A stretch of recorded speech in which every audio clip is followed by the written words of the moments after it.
যোৱা ৩১ অক্টোবৰত কালুগাঁও অঞ্চলৰ অন্যতম অগ্ৰণী নামতিপথাৰ বামুণবাৰী নবোদয় যুৱ সংঘৰ সৌজন্যত বামুণবাৰীৰ বিৰাট বটবৃক্ষৰ তলত এটি অতি মনোৰম প্ৰাকৃতিক পৰিৱেশত শাৰদীয় প্ৰাকৃতিক কাব্যসন্ধ্যা শীৰ্ষক এটি বৰ্ণাঢ্য অনুষ্ঠান অনুষ্ঠিত হয়।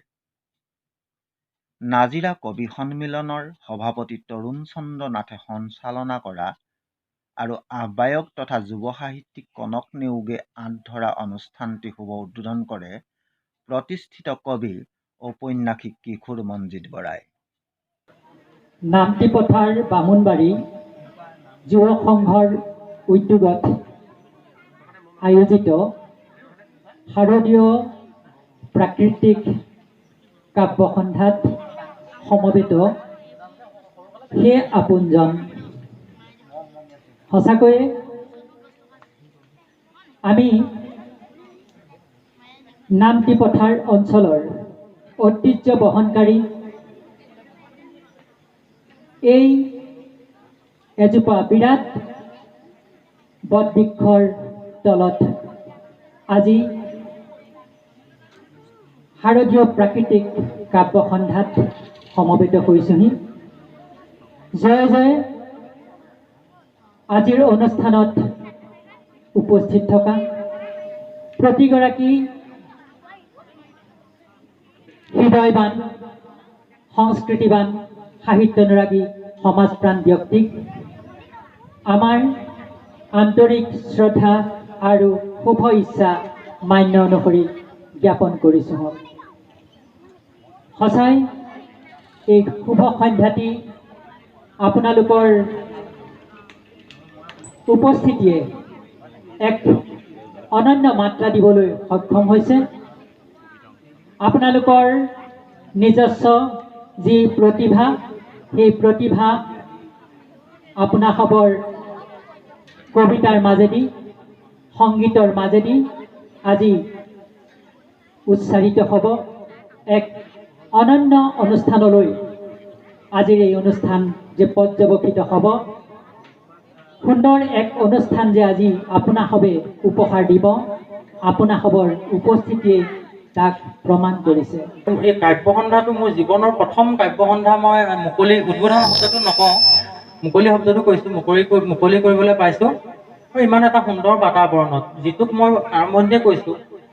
আজি কভিডে এনেদৰে আমাক হাত ভৰি বান্ধি পেলোৱাৰ পাছতো ইমানখিনি মানুহ ওলাই আহিছে।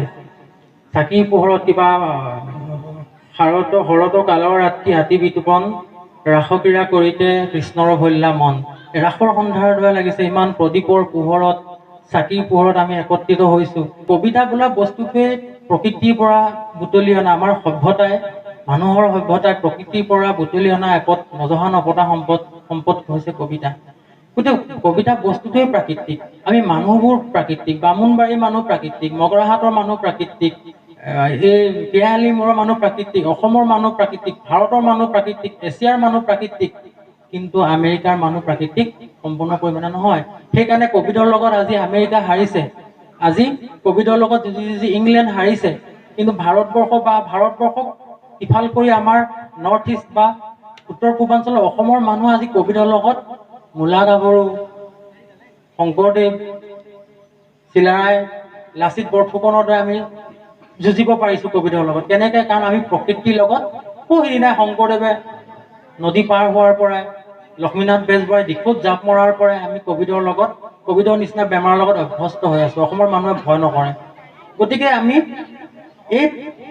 আমি প্ৰকৃতিৰ মাজত লালিত পালিত হোৱাৰ কাৰণে আমাৰ সভ্যতা প্ৰাকৃতিক, আমাৰ কবিতা প্ৰাকৃতিক। আমাৰ অৰ্জুন ভোগেশ্বৰ বৰুৱাই সেইখন পথাৰত প্ৰাকৃতিকভাৱে দৌৰি অৰ্জুন বঁটা বুটলিবলৈ সক্ষম হৈছিলে। আমাৰ গোটেই বস্তুবোৰে প্ৰাকৃতিক। ইমান প্ৰাকৃতিকভাৱে থকা মানুহবোৰৰ মনবোৰ সঁচাই সুন্দৰ হ'ব, প্ৰাকৃতিক হ'ব আৰু কি কৰিব পাৰিব, বিভিন্ন দুৰ্যোগৰ সন্মুখত খেলাৰ ৰঙে থিয় দিব পাৰিব। গতিকে আমি কবিতা লিখা মানুহ, আপোনালোকে কবিতা ভাল পায়। আৰু মই আৰু এটা কথা আজি খুব ভাল পাইছোঁ, এই শাৰদীয় প্ৰাকৃতিক কাব্যসন্ধ্যাটোলৈ আহি আৰু এটা কথা খুব ভাল পাইছোঁ। মই ভাবিছিলোঁ বামুণবাৰীত চাগে এই যে 15-20 জনমান মানুহ হ'ব, 15-20 জনমান মানুহ গোট খাই গছ এজোপাৰ তলত কিবা এটা কৰিব, এনেকুৱা সেই গছজোপা চালে মোৰ প্ৰথমতে মনলৈ আহিছিলে এটা মৌৰা চৰাই পেখম ধৰি আছে। গছজোপা ইমান সুন্দৰ, এই গছজোপা যেন কিবা মৌৰা চৰাই এটা পেখম ধৰি আছে, আমাক আৱৰি আছে। এইটো গোটেই বস্তুটোৱে কাব্যিক। এই বস্তুবোৰ প্ৰাকৃতিক হোৱাৰ কাৰণে আমি ধন্যবাদ জনাইছো আমাৰ উদ্যোক্তাসকলক, ইমান ধুনীয়া পৰিৱেশ এটাৰ মাজলৈ লৈ আহিলে। গতিকে আমাৰ মানুহৰ সভ্যতাটো জুই আৱিষ্কাৰ হৈছিল অৰণ্যত। আলিবাটবোৰৰ জন্ম অৰণ্যখনৰ পৰাই। আলিবাট এতিয়া নগৰ সভ্যতাবোৰৰ জন্ম কিন্তু অৰণ্যৰ পৰাই, প্ৰকৃতিৰ পৰাই হৈছে। প্ৰকৃতিৰ লগত আমি যিমানে একাত্ম হ'ম আমি সিমানেই সমৃদ্ধ হ'ম। গতিকে মই বৰ বেছি দীঘলীয়া কথা আৰু নকওঁ। বহুত ভাল লাগিলে। এই মোকো আজি কিবা এটা আমাৰ দৰে এই মানে অভাজনক ইমান গধুৰ দায়িত্ব এটা দিয়াৰ কাৰণে সঁচাকৈ ভাল লাগিলে। তৰুণ দা আছে, তৰুণ নাথ দাৰ লগত আমি কবিতা বলীয়া ল'ৰা আছিলোঁ। এতিয়াও সুদূৰ কুকুৰা চোৱাত গৈ পেলাই আমি কবিতা পঢ়িছিলোঁ ৰাতি ৰাতি, মাঘৰ বিহুৰ সময়ত খেৰৰ মাজত জঁপিয়াই জঁপিয়াই। আজি তৰুণ দাক দেখি মনত পৰিছে, সেইবোৰে আমাক জীপাল কৰিছে। আৰু এটা কথা সেই সুধি সমাজ একেবাৰে শেষত কৈছোঁ, আজি অনুষ্ঠানটোলৈ অহাৰ মোৰ আৰু এটা লোভ আছিলে। সেই লোভটো হ'ল কি, জিতু বৰা মোৰ ডিব্ৰুগড় ইউনিভাৰ্চিটিত মোৰ জুনিয়ৰ আছিলে, মোতকৈ 2 বছৰমানৰ সৰুহি। মই একে ডিপাৰ্টমেণ্টে, মোৰ অসমীয়া আছিলে মেজৰ, তাৰো অসমীয়া আছিলে।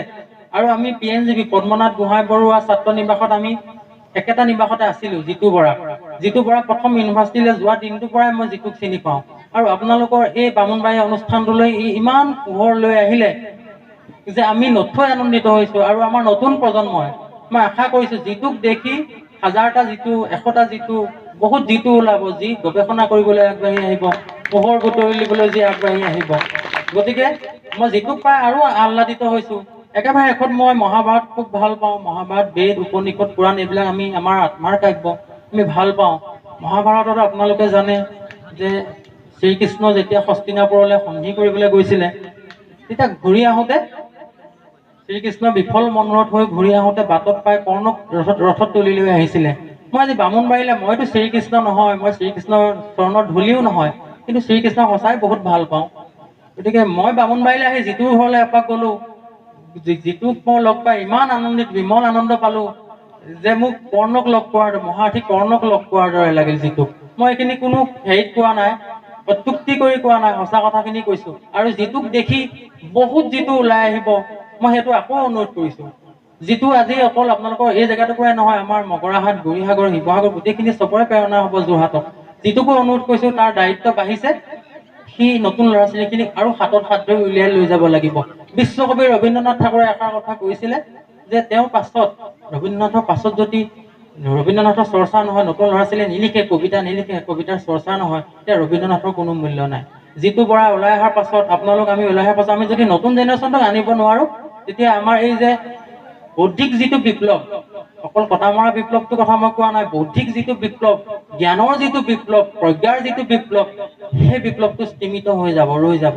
গতিকে এই সন্ধ্যাটোত এইখিনি কথাই মই ক'লোঁ। অকণমান বৰষুণ আহিল। আমাৰ কবিয়ে কৈছিলে, বাৰিষাৰ ৰাতি তোমাৰ কবিক মনত পৰেনে অৰুন্ধতী। বৰষুণ আহোঁতে মই ভাবিছোঁ, কবিবোৰে বৰষুণৰ কথা খুব লিখে।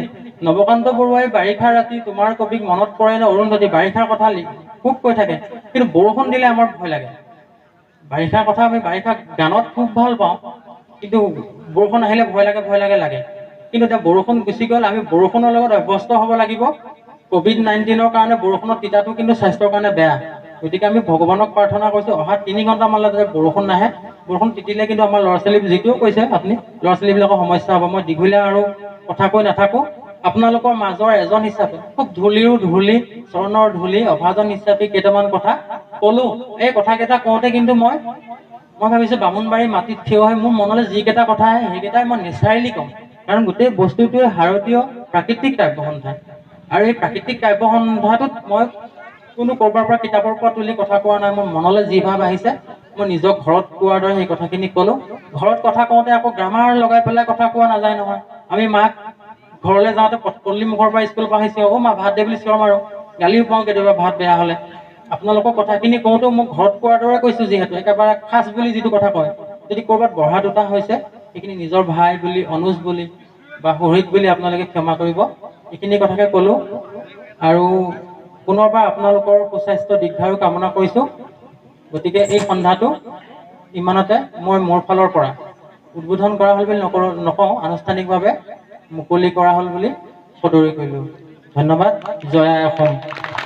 উক্ত গাম্ভীৰ্যপূৰ্ণ অনুষ্ঠানটি দ্বিমাসিক বাৰ্তালোচনী কালুগাঁৱৰ ৪ৰ্থ বৰ্ষৰ প্ৰথম সংখ্যাটি শুভ উন্মোচন কৰে সমাজকৰ্মী বিমল ভঁৰালীয়ে। মহান অনুষ্ঠানত উপস্থিত থাকিবলৈ পাই মই নিজকে সঁচাকৈ বৰ কৃতজ্ঞতা প্ৰকাশ কৰিছোঁ। কাৰণ এই কাৰণেই কৰিছোঁ, মোৰ নিচিনা এজন ব্যক্তিয়ে মই সদায় লোহা লংগৰ তেল মবিলৰ লগতে ব্যস্ত হৈ আছিলোঁ। সুদীৰ্ঘ ৩৫টা বছৰ কাল মই তেল আৰু প্ৰাকৃতিক গেছ আয়োগৰ সেৱা আগবঢ়াইছিলোঁ। মোৰ পৰিচয় আছিল অকল লোহা, তেল আৰু এইবিলাক সম্পৰ্কই মোৰ মাজত বিশেষকৈ আছিল। এই শিক্ষাৰ মাধ্যমটোৰ লগত বিশেষকৈ কবিতা বা সাংস্কৃতিক দিশত মই সিমান কিন্তু অভিজ্ঞ নহয়। সেয়েহে মই জয়তেই সমূহ ৰাইজলৈ অনুৰোধ জনাইছোঁ, মোৰ কথা বতৰা কওঁতে হয়তো কিবা যদি আগপাছ হয়, ভুল ভ্ৰান্তি হয়, আপোনালোকে নিজ ভাতৃ হিচাপে আমাক ক্ষমা কৰিব। কালুগাঁও এটা মহান অঞ্চল, সকলোৰে বিদিত। এই কালুগাঁৱতেই কেইজনমান মহান ব্যক্তিৰ নেতৃত্বত ইয়াত এখনি বাৰ্তালোচনী কালুগাঁও নামাকৰণেৰে প্ৰকাশিত হৈ আছিল। দ্বিমাসিক বাৰ্তালোচনী। এই বাৰ্তালোচনীখনিৰ আজি ৪ৰ্থ বছৰৰ প্ৰথম সংখ্যা। এই সংখ্যাটিকে আমাক উন্মোচনৰ দায়িত্ব অৰ্পণ কৰিছে। এইখিনিতে আমি নামটিপথাৰ বামুণবাৰী নৱোদয় যুৱ সংঘলৈও আমাৰ তৰফে কৃতজ্ঞতা যাচিছোঁ। আমি ভগৱানৰ ওচৰত প্ৰাৰ্থনা জনাইছোঁ, নৱোদয় যুৱ সংঘই যাতে ইয়াতকৈ আৰু বেছি মহান কৰ্ম কৰি এই বামুণবাৰী অঞ্চলত তেখেতসকলৰ আৰু পাৰদৰ্শিতা আগবঢ়াই দিয়ক। এই আমাৰ ভগৱানৰ ওচৰত প্ৰাৰ্থনা।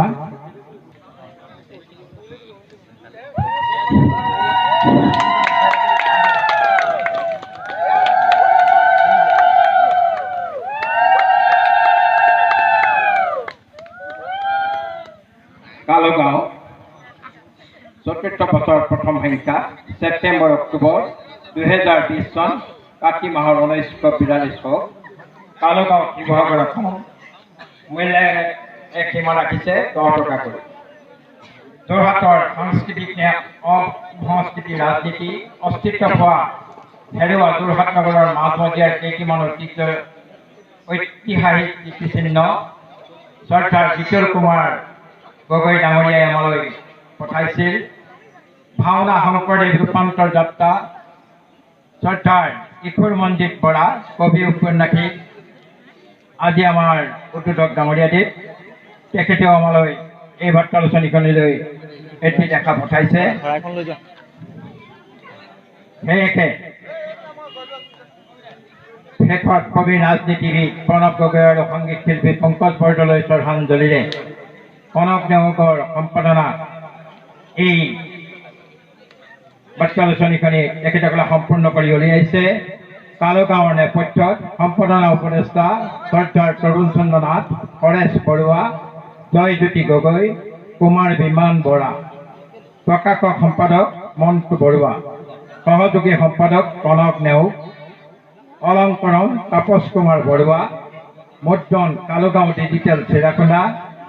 ইমেইল নম্বৰ তেখেতসকলে দিছে, ফোন নম্বৰ দিছে 9101803989, 9101158681, 7896698790। এই নম্বৰকেইটা আপোনালোকক এইকাৰণে কোৱা হৈছে, আপোনালোকে ইয়াৰ পাছৰ যিটো সংখ্যা প্ৰকাশিত হ'ব তালৈ আপোনালোকে এই নম্বৰৰ লগত যোগাযোগ কৰিলে তেখেতসকলক নিশ্চয় লগ পাব আৰু আপোনালোকৰ খবৰ এখনিও তেখেতসকলে ল'বলৈ সুবিধা পাব। বামুণবাৰী অঞ্চলৰ প্ৰথমজন ডক্টৰেট অসম মহিলা বিশ্ববিদ্যালয়ৰ অসমীয়া বিভাগৰ অধ্যাপক জিতু বৰাক অনুষ্ঠান উদযাপন সমিতিৰ তৰফৰ পৰা চেলেং, গামোচা, জাপি, গ্ৰন্থৰ টোপোলা, ফুলৰ থোপা আৰু অভিনন্দন পত্ৰৰে অভিনন্দন জ্ঞাপন কৰা হয়। আমাৰ এই অঞ্চলৰ পৰা প্ৰথমগৰাকী ডক্টৰেট ডিগ্ৰী লাভ কৰিবলৈ সক্ষম হোৱা ব্যক্তি ডক্টৰ জিতু বৰা ডাঙৰীয়া, অসম মহিলা বিশ্ববিদ্যালয় যোৰহাটৰ তেখেত সন্মানীয় অধ্যাপক। তেখেত আমাৰ মাজত উপস্থিত আছে। আজি আমাৰ এই অনুষ্ঠানটিত অন্যতম আকৰ্ষণ হিচাপে আমি তেখেতক আমন্ত্ৰণ জনাইছিলোঁ আৰু আমাৰ সাদৰ আমন্ত্ৰণ ৰক্ষা কৰি তেখেত যথাসময়তে আমাৰ মাজত আহি যোৰহাট অসম মহিলা বিশ্ববিদ্যালয়ৰ পৰা উপস্থিত হৈছেহি। তেখেতক আজি আমাৰ এই অনুষ্ঠানটিত পাই আমি অত্যন্ত সুখ অনুভৱ কৰিছোঁ।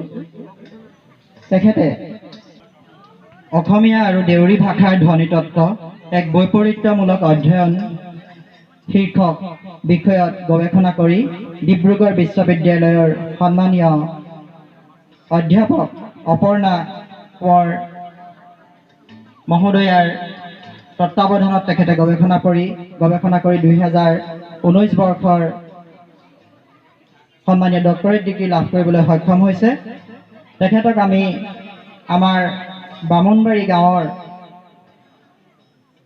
তৰফৰ পৰা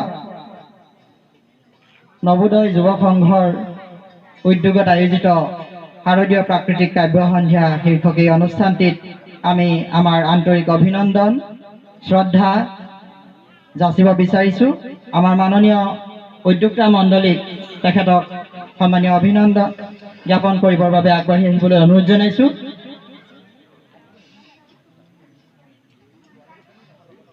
আমি এখনি ফুলাম গামোচাৰে ডক্টৰ জিতু বৰা মহোদয়ক অভিনন্দন জনাব বিচাৰিছোঁ। তেখেতক গামোচাখনি পিন্ধাবৰ বাবে আমি এই গাঁৱৰে বিশিষ্ট সমাজকৰ্মী প্ৰগতি মধ্য ইংৰাজী বিদ্যালয়ৰ প্ৰতিষ্ঠাপক প্ৰধান শিক্ষক তথা ডক্টৰ জিতু বৰাৰ ডাঙৰীয়াৰ একালৰ শিক্ষাগুৰু মাননীয় শ্ৰীযুত অতুল দুৱৰা ডাঙৰীয়াক আমি বিনম্ৰ আহ্বান জনাইছোঁ। আমি ডক্টৰ বৰা মহোদয়ক আগবাঢ়ি আহিবলৈ অনুৰোধ জনালোঁ। আমি উপস্থিত সুধীবৃন্দক এজাবৰি হাত চাপৰিয়ে তেখেতক অভিনন্দন জনাবলৈ অনুৰোধ জনাইছোঁ। তেখেতৰ এই কৃতিত্বত আমি অত্যন্ত সুখ প্ৰকাশ কৰিছোঁ। ইয়াৰ পিছতে এখনি চেলেঙেৰে তেখেতক আদৰণি জনাবৰ বাবে আমি আহ্বান জনাইছোঁ বামুণবাৰী নবোদয় যুৱ সংঘৰ সন্মানীয়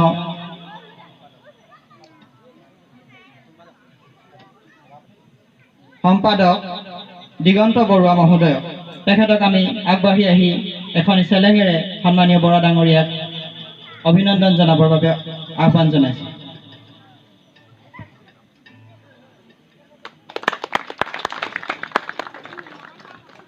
ইয়াৰ পিছতেই আমি এটি ফুলাম জাপিৰে তেখেতক অভিনন্দন জনাবলৈ আহ্বান জনাইছোঁ। আমাৰ সমীপতে উপস্থিত থকা যিকেইজন সন্মানীয় ব্যক্তি উপস্থিত আছে, মাখন বৰুৱা, মৃদুল গগৈ প্ৰমুখ্যে যিসকল আমাৰ গাঁৱৰ ব্যক্তি স্থানত উপস্থিত আছে, তেখেতসকলক আমি আগবাঢ়ি আহিবলৈ অনুৰোধ জনাইছোঁ।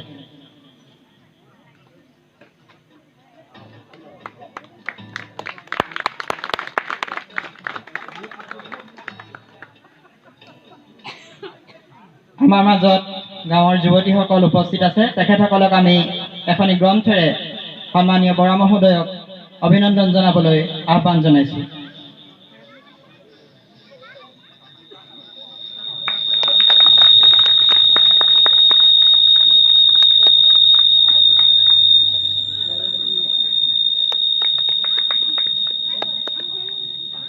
আহক তেখেতক গ্ৰন্থখনি প্ৰদান কৰক।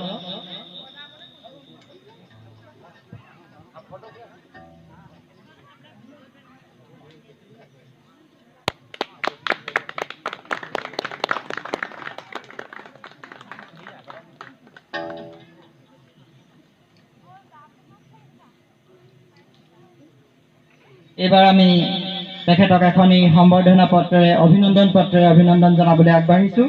আমি পত্ৰখনি প্ৰদানৰ পূৰ্বে আমি পাঠ কৰি দিবলৈ আগবাঢ়িছোঁ। নামটি পথাৰ বামুণবাৰী নবোদয় যুৱ সংঘৰ উদ্যোগত শাৰদীয় প্ৰাকৃতিক কাব্য সন্ধ্যা স্থান বামুণবাৰী ঐতিহ্য বহনকাৰী বিশাল বটবৃক্ষৰ প্ৰাংগণ 31 অক্টোবৰ 2020। অভিনন্দন পত্ৰ। স্নেহভাজন একো শাৰদীয় পূৰ্ণিমাৰ নিয়ৰ হৰা এই গধূলি লগনত আপোনালৈ যাচিলোঁ শাৰদ সম্ভাষণ। আজি বামুণবাড়ীৰ ঐতিহ্য বহনকাৰী বটবৃক্ষৰ চৌদিশে উঠিছে শব্দৰ গুঞ্জন। তাৰ মাজতেই অঞ্চলবাসীৰ হিয়াৰ পখিলা হৈ আপুনি আমাৰ মাজত জিলিকি আছে।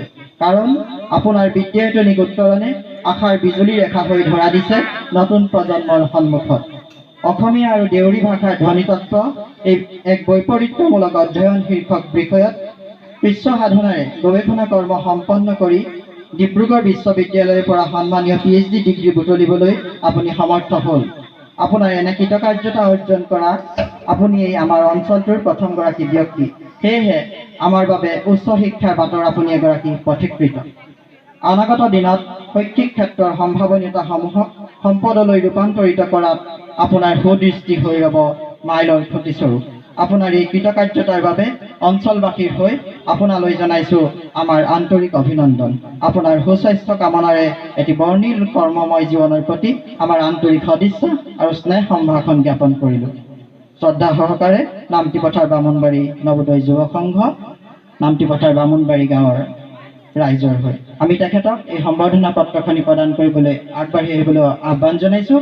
আজিৰ এই অনুষ্ঠানটিৰ সন্মানীয় সঞ্চালক আৰু কালুগাঁও বাৰ্তালোচনীৰ ৪ৰ্থ বৰ্ষৰ প্ৰথম সংখ্যাৰ মাননীয় উন্মোচক আৰু আজিৰ এই অনুষ্ঠানটিৰ সন্মানীয় উদ্বোধক মহোদয়ক তেখেত তিনিওজনকে আমি এই সম্বৰ্ধনা পত্ৰখনি প্ৰদান কৰিবলৈ আগবাঢ়ি আহিবলৈ আহ্বান জনালোঁ।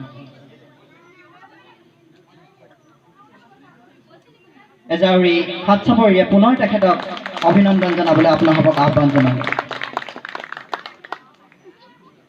সন্মানীয় ডক্টৰ জিতু বৰা মহোদয়, আপোনাৰ কৃতিত্বত আমি অত্যন্ত গৌৰৱান্বিত, সুখ প্ৰকাশ কৰিছোঁ। আপোনাৰ উপস্থিতি আজি আমাৰ এই অনুষ্ঠানটিক সৌষ্ঠৱ দুগুণে বৃদ্ধি কৰিলে। আমি অনুষ্ঠানটি আয়োজনৰ ক্ষেত্ৰত যথেষ্টখিনি পৰিপূৰ্ণতা লাভ কৰিছোঁ বুলি আমি আশা প্ৰকাশ কৰি মাননীয় ডক্টৰ জিতু বৰা মহোদয়ক একাষাৰ অনুভৱৰ বক্তব্য উপস্থিত ৰাইজক সম্বোধি আগবঢ়াবলৈ বিনম্ৰ আহ্বান জনালোঁ। 2019 বৰ্ষৰ আগষ্ট মাহত ডিব্ৰুগড় বিশ্ববিদ্যালয়ৰ পৰা ডক্টৰেট ডিগ্ৰী লাভ কৰিছিলোঁ।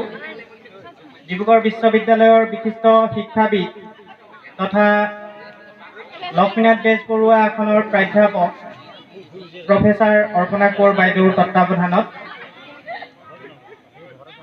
2019 বৰ্ষৰ পৰা কেইবাটাও সম্বৰ্ধনা অনুষ্ঠানত মই অংশগ্ৰহণ কৰিছিলোঁ। কিন্তু আজিৰ সম্বৰ্ধনা অনুষ্ঠানটো মোৰ কাৰণে জীৱনত আটাইতকৈ এটা ব্যতিক্ৰমী অনুষ্ঠান। মোৰ জীৱনৰ শেষ নিশ্বাস পৰ্যন্ত মই এই অনুষ্ঠানটো মনত ৰাখিম, মনত থাকি যাব। মোৰ ভাৱ হৈছে এনেকুৱা, পাৰ্বতী প্ৰসাদ বৰুৱাৰ এটা গীতৰ পংক্তিলে মোৰ মনত পৰিছে। উৰে ৰাতি অন্ধকাৰত আছিলে মোৰ দুৱাৰ বন্ধ, কোনে আহি দিলে মেলি সোণৰ পোহৰ দিলে ঢালি, কি আনন্দ কি আনন্দ। আজি মোৰ হৃদয়ত এনেকুৱা এটা আনন্দৰ জোৱাৰ উঠিছে যে যিখন জন্মস্থানত মই ডাঙৰ দীঘল হৈছিলোঁ, যিখন জন্মস্থানৰ কাৰণে মই সপোন দেখিছিলোঁ, সেই সপোনটোক আতুলতুলকৈ ডাঙৰ কৰি শ্ৰদ্ধাৰ জ্যেষ্ঠ শিক্ষক তথা এই অঞ্চলৰ বিভিন্ন সচেতন ব্যক্তিৰ দিহা পৰামৰ্শত বুকুত এবুকু আশা লৈ ডিব্ৰুগড় বিশ্ববিদ্যালয়ৰ অসমীয়া বিভাগত উচ্চ শিক্ষা লাভ কৰিবলৈ গৈছিলোঁ। আৰু 2009 বৰ্ষত MA কমপ্লিট কৰিয়েই মই ভাবিছিলোঁ যে জীৱনত মই যদি কিবা এটা কৰিবলগীয়া হয় তেতিয়া ঘৰলৈ পুনৰ ঘূৰি যাব নোৱাৰিম, ঘৰলৈ ঘূৰি যাব নালাগিব।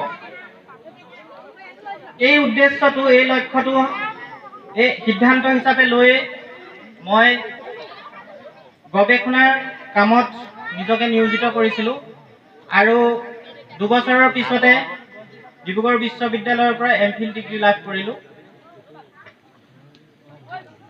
দেউৰী জনগোষ্ঠী মোৰ বুকুৰ আপোন, দেউৰী ভাষা মোৰ অসমীয়া ভাষাৰ দৰে দেউৰী ভাষাও মোৰ বুকুৰ আপোন হৈ পৰিছে। দেউৰী ভাষাত মই সুন্দৰকৈ কথা ক'ব পাৰোঁ। দেউৰী সংস্কৃতি যেনেকৈ অসমৰ অসমীয়া বিহুৰ লগত মোৰ জন্মগত সম্পৰ্ক, ঠিক সেইদৰে মই দেউৰী সংস্কৃতি আৰু দেউৰী বিহুৰ লগতো সম্পৃক্ত হৈ পৰিছোঁ। কিমান আপোন হ'লে এটা অচিনাকি মানুহক মানুহে এটা ঘৰৰ সম্পূৰ্ণ কোঠা মাহ জুৰি থাকিবৰ কাৰণে দিব পাৰে। এইবোৰ কথা ভাবিলে, ক্ষেত্ৰ অধ্যয়নৰ কথাবোৰ মনত পৰিলে সঁচাকৈ বহুত প্ৰেৰণা জন্মে মনত। মই উঠি অহা নৱপ্ৰজন্মৰ যিসকল কণ কণ মইনা মাইনী তথা ছাত্ৰ ছাত্ৰী আছে, তেওঁলোকৰ উদ্দেশ্যে দুটামান কথা কওঁ যে মই ছাত্ৰ অৱস্থাত, মোৰ শিক্ষাগুৰু ইয়াত উপস্থিত আছে, ছাত্ৰ অৱস্থাত মই বহুত বেছি চোকা ছাত্ৰ নাছিলোঁ। কিন্তু যেতিয়া মই অসমীয়া বিষয়ত মেজৰ বা সন্মান বিষয় হিচাপে অসমীয়া বিষয়ক নিৰ্বাচন কৰিলোঁ, শ্বহীদ পিয়লি ফুকন কলেজৰ সন্মানীয় শিক্ষাগুৰু ডক্টৰ ধ্ৰুৱজ্যোতি নাথ, এতিয়া বৰ্তমান তেখেত অধ্যক্ষ, এদিন এটা ঘটনা ঘটিছিল আৰু সেই ঘটনাটোত তেখেতে মোক কৈছিলে যে বিশ্ববিদ্যালয়ত পঢ়িবলৈ মন নাই নেকি। তেতিয়ালৈকে সঁচাকৈ মোৰ যে মই বিশ্ববিদ্যালয়ত পঢ়িব লাগিব সেই লক্ষ্যটো মোৰ নাছিলেই। কিন্তু শিক্ষকৰ অনুপ্ৰেৰণা, আদৰ্শই এজন ছাত্ৰৰ মন মগজু কেনেধৰণে আলোকিত কৰিব পাৰে, সেইটো মই আজি পৰ্যন্ত ছাৰৰ সেই বাক্যটো মোৰ বুকুত বাজি থাকে যে বিশ্ববিদ্যালয়ত পঢ়িবলৈ মন নাই নেকি। সেই দিনটোৰ পৰাই মই মোৰ জীৱনটো অলপ বেলেগ ধৰণে চিন্তা চৰ্চা কৰি বেলেগ ধৰণৰ নিয়মানুৱৰ্তিতাই জীৱনটো আগবঢ়াই লৈ গ'লোঁ আৰু ডিব্ৰুগড় বিশ্ববিদ্যালয়ত পঢ়িলোঁ। ডিব্ৰুগড় বিশ্ববিদ্যালয়ত পঢ়ি থাকোঁতেই মোৰ মোতকৈ দুবছৰ ডাঙৰ অগ্ৰজ কিশোৰ মনজিৎ দাদাক লগ পাইছিলোঁ। আমাৰ সম্পৰ্ক অতি নবীৰ, অতি ঘনিষ্ঠ। কিশোৰ মনজিৎ দাৰ কথা আপোনালোকে সকলোৱে জানেই, কিন্তু মই দুটা বাক্য ক'ম তেখেতৰ কথা। ইতিমধ্যে অসমীয়া কাব্য জগতত তেখেত সুপ্ৰতিষ্ঠিত হৈ পৰিছে। ই সমগ্ৰ শিৱসাগৰ জিলাৰ কাৰণেই গৌৰৱ। কিন্তু বিশ্ববিদ্যালয়ত পঢ়ি থাকোঁতে তেওঁ কেইটামান অদ্ভুত গুণ দেখিবলৈ পাইছিলোঁ। ৰাতি 12টা বজাত মোৰ ৰুমলৈ আহে আৰু একাপ চাহ খায়। দুইজনে একাপ চাহ খাওঁ আৰু সেই চাহ খোৱাৰ সময়তে তেওঁ কিবা কিবি ভাবি তাৰপিছত বিচনাখনত শুই 10 মিনিটৰ পিছত মোক কয়, যিটো কবিতা এটা লিখিলোঁ।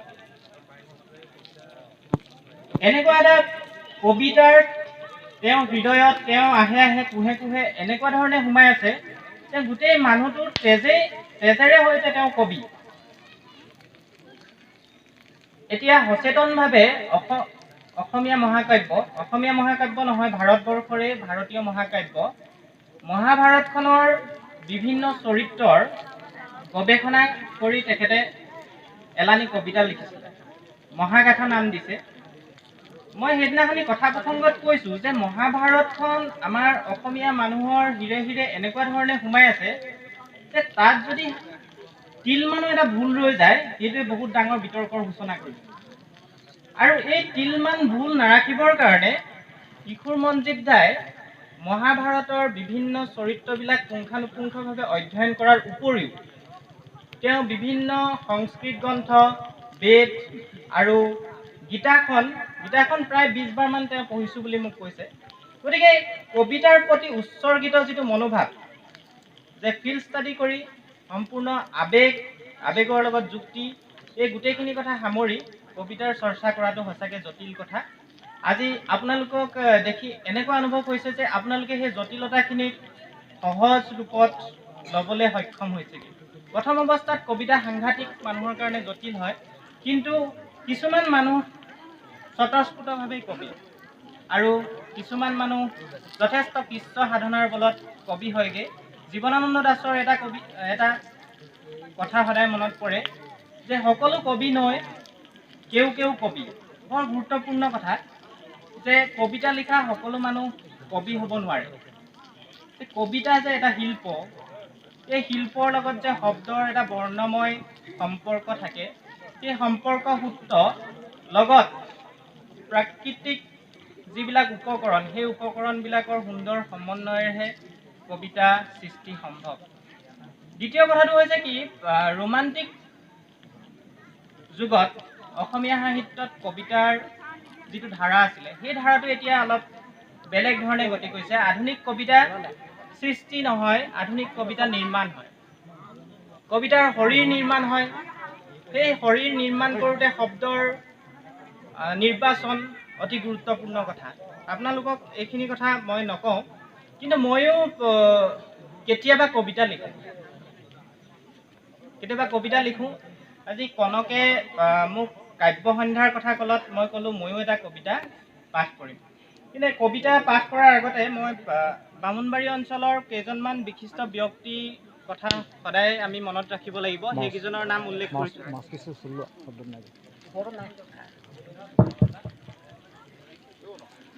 প্ৰথম আমি সদায় মনত ৰাখিবই লাগিব, আমি উত্তৰ প্ৰজন্মই জ্যেষ্ঠসকলক সন্মান কৰা মনত ৰখাটো যদি আমি ভাল ধৰণে নকৰোঁ, তেতিয়াহ'লে এই গাঁওবোৰ আমি আগৰ দৰে ৰাখিব নোৱাৰিম। যান্ত্ৰিক সভ্যতাই আমাক গ্ৰাস কৰি পেলাব। আমি নিজৰ কৰ্মসূচী যেনেধৰণে আমি প্ৰত্যেক মুহূৰ্ততে মনত ৰাখিব লাগিব, সেইদৰে পিতৃ মাতৃ আৰু জ্যেষ্ঠজনক সন্মান কৰিব লাগিব। বামুণবাৰী অঞ্চলৰ তেনে এজন ব্যক্তি হৈছে মোৰ শিক্ষাগুৰু শ্ৰদ্ধাৰ অতুল দুৱৰা ছাৰ। অতুল দুৱৰা ছাৰৰ তত্ত্বাৱধানত আমি সৰুৰ পৰা বহুখিনি কাম কৰি গৈছিলোঁ আৰু অতুল দুৱৰা ছাৰ মোৰ জীৱনত মই হোৱাৰ ক্ষেত্ৰত অতুল দুৱৰা ছাৰৰ অৰিহণাও বহুত বেছি আছে। দ্বিতীয়তে, আমি ছাত্ৰ অৱস্থাত থাকোঁতেই অৰঙে দৰঙে এই অঞ্চলতে বিভিন্ন অনুষ্ঠান, শিল্পী দিৱস, ৰাভা দিৱস, এই অনুষ্ঠানবিলাকত আমাক আগবঢ়াই লৈ যোৱা এজন বিশিষ্ট ব্যক্তিৰ নাম ক'ব বিচাৰিছোঁ। সেইজন হৈছে কুমাৰ বিমান বৰা ডাঙৰীয়া।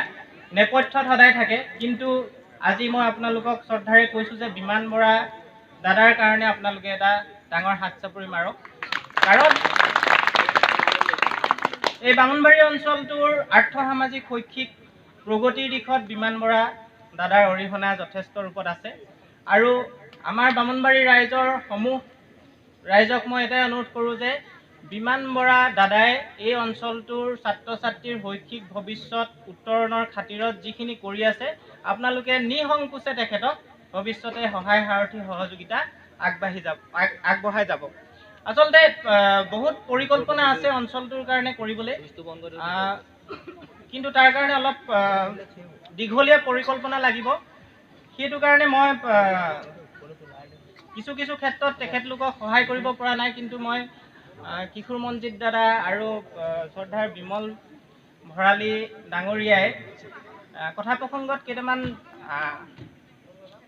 কথা উল্লেখ কৰিছিলে। সেই কথাকেইটা মই ভৱিষ্যতে মনত ৰাখিম যে অঞ্চলটোৰ কাৰণে মই কেনেধৰণে প্ৰেৰণা হ'ব পাৰোঁ, সেই কথাখিনি মনত ৰাখিম। আৰু মই লিখা এটা কবিতা আপোনালোকৰ আগত পাঠ কৰিবলৈ আগবাঢ়িছোঁ।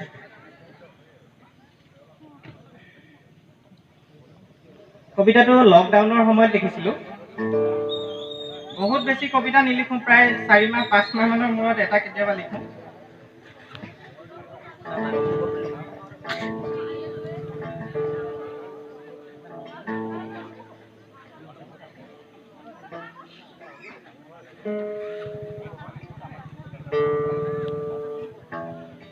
কবিতাটোৰ নাম এইবাৰো আহিব তেওঁলোক, আশীৰ্বাদৰ ৰং এছাতি ছটিয়াই। জুইৰ লগত নেখেলে যিয়ে, জুইক ভয় কৰে সিয়ে। সামৰ্থ্য আছে নাই সাহস, তেওঁ আজি পলাতক। সামৰ্থ্য আৰু সাহস যাৰ, তেওঁ কপালত ৰাজ তিলক। ঘৰতে বহিও মানুহ আজি ভাৰ্চুৱেল টেলেণ্ট প্লেটফৰ্মত নিতৌ জন্ম হাজাৰ গায়ক, গীতিকাৰ, নৃত্যকাৰ, চিত্ৰকৰ কিম্বা কবি অকবিৰ একোটা শংকৰ প্ৰজননৰ। সংবাদে লয় আমফানৰ গতি, গধূলিয়ে তাতে পাকঘৰৰ ৰান্ধনীয়ে গোৱা গীতে লাভ কৰে হাজাৰ শ্ৰোতা। ৰান্ধনীৰ টেলেণ্টে লাভ কৰে স্বীকৃতি। পিছে মথাউৰিত নমাই যোৱা মমৰ পোহৰত জীৱনৰ পাঠ অঁকা শিল্পী ভাৰ্চুৱেল নহ'ল। এৰাতি দুৰাতি নহয়, এজনে দুজনেও নহয়, হাজাৰজনে অঁকা ছবি, হাজাৰজনে সমস্বৰে সমতানে গোৱা সেই গানৰ চিৰন্তন সুৰ আজি ভাৰ্চুৱেল নহ'ল। দেৱদূতৰ দৰে এইবাৰো আহিব তেওঁলোক, আশীৰ্বাদৰ ৰং এচাটি ছটিয়াই ঢাকি পেলাব দুৰ্বহ বিষাদৰ কৰুণ চমকা চমকবোৰ সিঁচি দিব কঠীয়া জীৱনৰ পথাৰত সোণগুটি শইচৰ হাজাৰটা সপোন দেখুৱাই আমঠু হিয়াৰ আমঠু সিহঁত দেৱদূত দেখা নাই ইমান দিনে ভাগি থকা আমাৰ ভৰিবোৰ পুনৰ পোন হৈ গ'ল সিহঁতৰ স্পৰ্শত যা ঐ যাহঁত সিহঁতৰ আয়ুস বোলে সেই চিন থকা বুটামটোত পৰা হ'লে নিজৰ আয়ুসকে দিলো হয় বুটামটোনো কি কথা যা ঐ যাহঁত সিহঁতৰ আয়ুস বোলে সেই চিন থকা বুটামটোত পৰা হ'লে নিজৰ আয়ুসকে দিলো হয় বুটামটোনো কি কথা ধন্যবাদ হীৰয় অগ্নি, গীতালি শৰ্মা, পুলু দত্ত, অংকুৰণ আৰ্ভ, দেৱযানী গগৈ, সত্যজিৎ নাথ, জয়া গগৈ, ৰমেন শইকীয়া, মণ্টু গগৈ, নিয়ৰ ৰাজ, মাখন বৰুৱা, স্নেহা দুৱৰা, সুদৃষ্টি দুৱৰা, গৌৰাংগ শইকীয়া আৰু নিহাৰ নীলিম দত্ত প্ৰমুখ্যে ভালেকেইগৰাকী কবিয়ে কবিতা পাঠ কৰা অনুষ্ঠানটি নৱনীত হাজৰিকা আৰু কুমাৰী বিমান বৰাই কবিতা আবৃত্তিৰে অধিক জীপাল কৰি তোলে। কণ কণ এজাক অকণিৰি দিহানাম পৰিৱেশনৰ উপৰি জোনমণি দেৱী, ঋতুপৰ্ণ গগৈ, ৰিণী দুৱৰা, ৰিম্পল দুৱৰা আৰু হিৰণময়ী দুৱৰাৰ গীত পৰিৱেশন আছিল অনুষ্ঠানটিৰ অন্যতম আকৰ্ষণ। শিৱসাগৰ জিলা বিহু সুৰক্ষা সমিতিৰ সম্পাদক যোগেন গগৈ, অৱসৰপ্ৰাপ্ত প্ৰধান শিক্ষক অতুল দুৱৰা, জীৱকান্ত দুৱৰা, মহেন্দ্ৰ নাথ, চিত্ৰশিল্পী হোমেন দুৱৰাকে ধৰি ভালেসংখ্যক ব্যক্তিয়ে অংশগ্ৰহণ কৰা আৰু আয়োজক যুৱক সংহতিৰ হৈ সভাপতি সম্পাদক ক্ৰমে শ্যামল দুৱৰা আৰু দিগন্ত বৰুৱাৰ লগতে স্থানীয় যুৱক যুৱতীসকলে বিশেষভাৱে সহযোগিতা আগবঢ়োৱা অনুষ্ঠানটিত প্ৰতিগৰাকী অংশগ্ৰহণকাৰী কবি আবৃত্তিকাৰ, গায়ক গায়িকা আৰু আমন্ত্ৰিত অতিথিক অনুষ্ঠানটিৰ তৰফৰ পৰা ফুলৰ থোপা আৰু ওলগনি পত্ৰৰে আদৰণি জনোৱা হয়। উল্লেখ্য যে মাটিৰ চাকিৰ পোহৰত উদ্ভাসিত অনুষ্ঠানটিত পৰিৱেশ অনুকূল সামগ্ৰী ব্যৱহাৰ কৰাটো বিশেষভাৱে পৰিলক্ষিত হয়। কাতিৰি কুঁৱলীসনা সন্ধ্যাটি অনন্য সুন্দৰ ৰূপত সজাই তোলাৰ বাবে অঞ্চলটিৰ ৰাইজে উদ্যোক্তাসকলক ভূয়সী প্ৰশংসা কৰে। কথাৰ কথা আচলতে আমাৰ কথাবোৰ কথাৰ দৰে হ'ব লাগে। উফৰি অহা শিল ইটাৰ টুকুৰা বা অজানিতে মঙহত সোমাই ধৰা ফুল টেঙৰ দৰে হ'ব নালাগে। গাজনি বা ঢেৰেকনি বা ধাৰাসাৰ বৰষুণ অথবা বানপানীৰ দৰে ক্ষমা কৰিব। উল্লেখিত কথাবোৰ কথাৰ দৰে নহলেও কোনো খেদ নাই। মাত্ৰ মিঠা মিঠাকৈ এনে কথা নকব যি কথাই এজনে আনজনক বিশ্বাসত লৈ নৈত জাপ দিব লাগে। চলন্ত ৰেলখনৰ আগলৈ যাব লাগে। গছৰ ডাল এটা বিচাৰিব লাগে। নাইবা সকলো হেৰুৱাই সপৰিয়ালে এঢোক গৰল দিব লাগে। মোৰ ভাৱেৰে আচলতে কথাৰ কথাবোৰ সুগন্ধি পখিলাৰ দৰে হ'ব লাগে। সুগন্ধি ফুলৰ দৰে হ'ব লাগে, যাৰ সুবাস ল'ব পাৰি। মৰুৰ মাজৰ এটুপি পানী, ধাৰাসাৰ বৰষুণৰ শেষত এচেৰেঙা ৰ'দ, ICUৰ এবটল অম্লজান, ভোকাতুৰ মুখত এমুঠি অন্ন, অন্ধজনৰ হাতৰ এডাল লাখুটি, চিৰাল ফটা পথাৰত এজাক বৰষুণ, অথবা আই বুকুৰ নিভা জোম। কথাৰ কথাবোৰ কবলৈ গৈ কিবাহে কৈ পেলালো। বেয়া নাপাব। আজিলৈ আহোঁ। মই কিন্তু কথাৰ কথাটোহে ক'লো। সীতা এক মিথিলাৰ মাধুৰিমা মাটিত লালিত পালিত মই এজনী সৰল ছোৱালী। এই মাটিৰ পৰাই পিতাই মোক ল'লে তুলি। এই মাটিয়ে মোক দিলে জীৱনৰ মধুৰতা, এই বতাহে মোক দিলে মাতৰ অমিয়া, এই আকাশে মোক দিলে মনৰ বিশালতা, এই প্ৰকৃতিয়ে মোক শিকালে জীৱন ধুনীয়া কৰা সংস্কৃতিৰ সোণবৰণীয়া প্ৰাৰ্থনা। আয়ে দিয়া সংস্কাৰৰ সুন্দৰতাই, পিতাই দিয়া পুণ্যৰ পবিত্ৰতাই মোক আৰু অধিক সমৃদ্ধ কৰি ধন্য কৰিলে। তোমাক নমস্কাৰ হি পিতৃ, তোমাক নমস্কাৰ হি মাতৃ, তোমাক নমস্কাৰ হি ধৰিত্ৰী। সীতা 2 ত্যাগৰ বাবে নাৰীৰ জীৱন। তুমি ঠিকেই কৈছিলা জননী। মই যাবলৈ ওলালো মা, ৰাজহাউলিৰ বতাহ কপাই ভাৰি আহিছে উৰুলি। শেষবাৰৰ বাবে হাত বোলাই দিয়া উভৰি আহি হৃদয়ৰ মমতাৰ কাগৰি। মই যাবলৈ ওলালো পিতা, শূন্য কৰি তোমাৰ হাত দুখনি। আজিৰ পৰা আৰু মিথিলাৰ মাটিত নপৰে মোৰ ভৰিৰ খোজ। সখীহঁতৰ সৈতে ৰাজপ্ৰসাদত ভাহি নুঠে যৌৱনৰ হাঁহি ধেমালি। প্ৰাণৰ সখীহঁত মোৰ শেষবাৰৰ বাবে মিথিলাৰ পবিত্ৰ মাটিৰ ফুলে সজাই দিয়া মোৰ কেশ ৰাখি। বিদায় বিদায় মিথিলাৰ মমতাময়ী মাটি। সীতা 3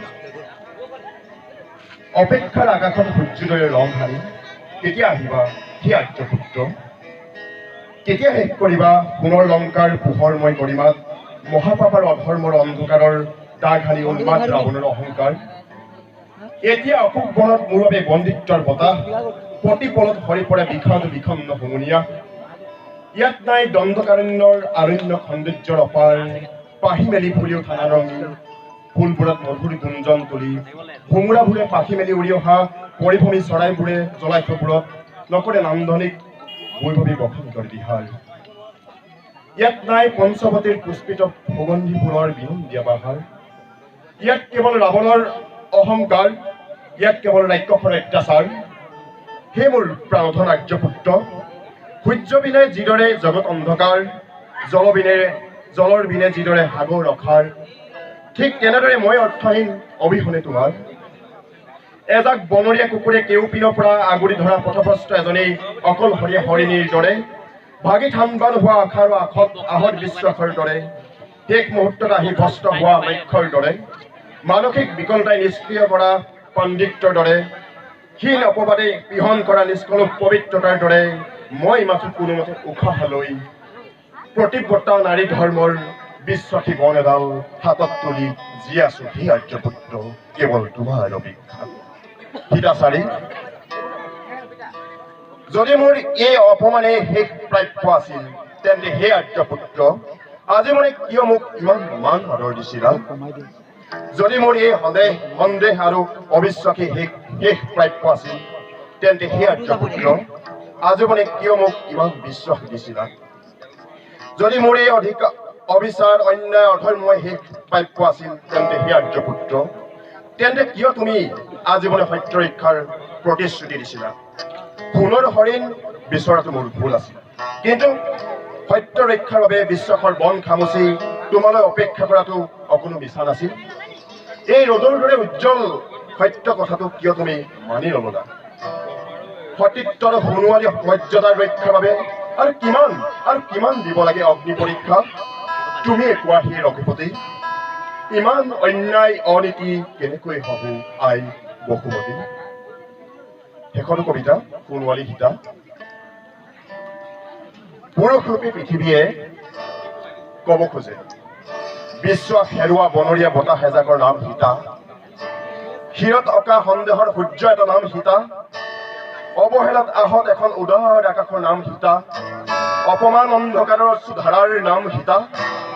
আচলতে সীতা মাধুৰিমা মাটিৰ মমতাখিনিৰ নাম, আচলতে সীতাৰ অশোক বনৰ বিশ্বাসী বন এডালৰ নাম, আচলতে সীতা উৰ্বৰা পৃথিৱীৰ পূৰ্ণিমাময় পথাৰৰ পোহৰৰ শস্যমালাৰ নাম, আচলতে সীতা সংস্কৃতিৰ সোণবৰণীয়া শংখৰ অমিয়া ফুলৰ নাম, আচলতে সীতা ত্যাগ তটিনীৰ পবিত্ৰ জলধাৰাৰ নাম, আচলতে সীতা সমৰ্পণ আৰু সেৱাৰ সুন্দৰতাখিনিৰ নাম, আচলতে সীতা মন্দাকিনী মনৰ জ্ঞানৰ গংগাৰ নাম, আচলতে সীতা হিৰৰ সেন্দুৰ সূৰ্যৰ পবিত্ৰতাৰ নাম, আচলতে সঁচাকৈ সি মহিন্নতত আকা সীতা নহয়, আচলতে এয়াহে সীতা, সংস্কৃতিৰ সোণোৱালী ধুনীয়া সীতা। কবিতাৰ শিৰোনাম শৰৎ। শৰৎ আহে এবুকু পবিত্ৰতালৈ, নিৰ্মল প্ৰশান্তিলৈ, বুকুত সিঁচি যায় শুভ্ৰতা। যন্ত্ৰণাই ভৰা শৰাইখন শৰতে চুলি, কলিজাত জাকি মাৰি পাৰ উৰে। শৰৎ বছৰ জোৰা পীড়া শেষ কৰাৰ এটি অপেক্ষা। দুখৰ উপকূলত শৰৎ হাঁহিৰ উৎসৱ। বিষাক্ত ফুলবোৰ বুকুৰ পৰা নিলগাই সুগন্ধি সিঁচাৰ পৰ্ব। শৰৎ একাজলি নৈবেদ্য, এটি নতুন পথ জোনাক বিধুৰ। কবিতাৰ শিৰোনাম উজাগৰি নিশাৰ ৰাজশ্ৰী। এতিয়া ৰাতি নিজান পৰিছে, মই সাৰে আছো, হয়তো তুমিও। ব্যস্ত মহানগৰীও এতিয়া নৃত্য দিৱস বোলাত এটা বৃহৎ চিঞৰ মাৰিছে, হয়তো ৰেলখন নামনিলৈ গতি কৰিছে। কাষৰ গোৱালঘৰত টং টং শব্দ, হয়তো এয়া 12 বজাৰ সংকেত। মোবাইল স্ক্ৰীণত দেখিলো তুমিও হাৰে আছা, মনটো ভাল লাগিল। তুমি যে মহাদয়ী মোৰ, তুমি যে মৰ্মগাহী হৃদয়ৰ আজীৱন জীৱন্ত মুকুৰ। তোমাৰ বাবে জানা মই বিচাৰি আনিম ৰাজ চম্পা, নিৰ্গত সুবাসে চুমিব আকাশ বতাহ, ধন্য হ'ব চৌপাশ। মোৰ পদূলিৰ বকুল জোপাৰ তলত তোমাক কেনে লাগিব জানা, ৰাজশ্ৰীৰ দৰে।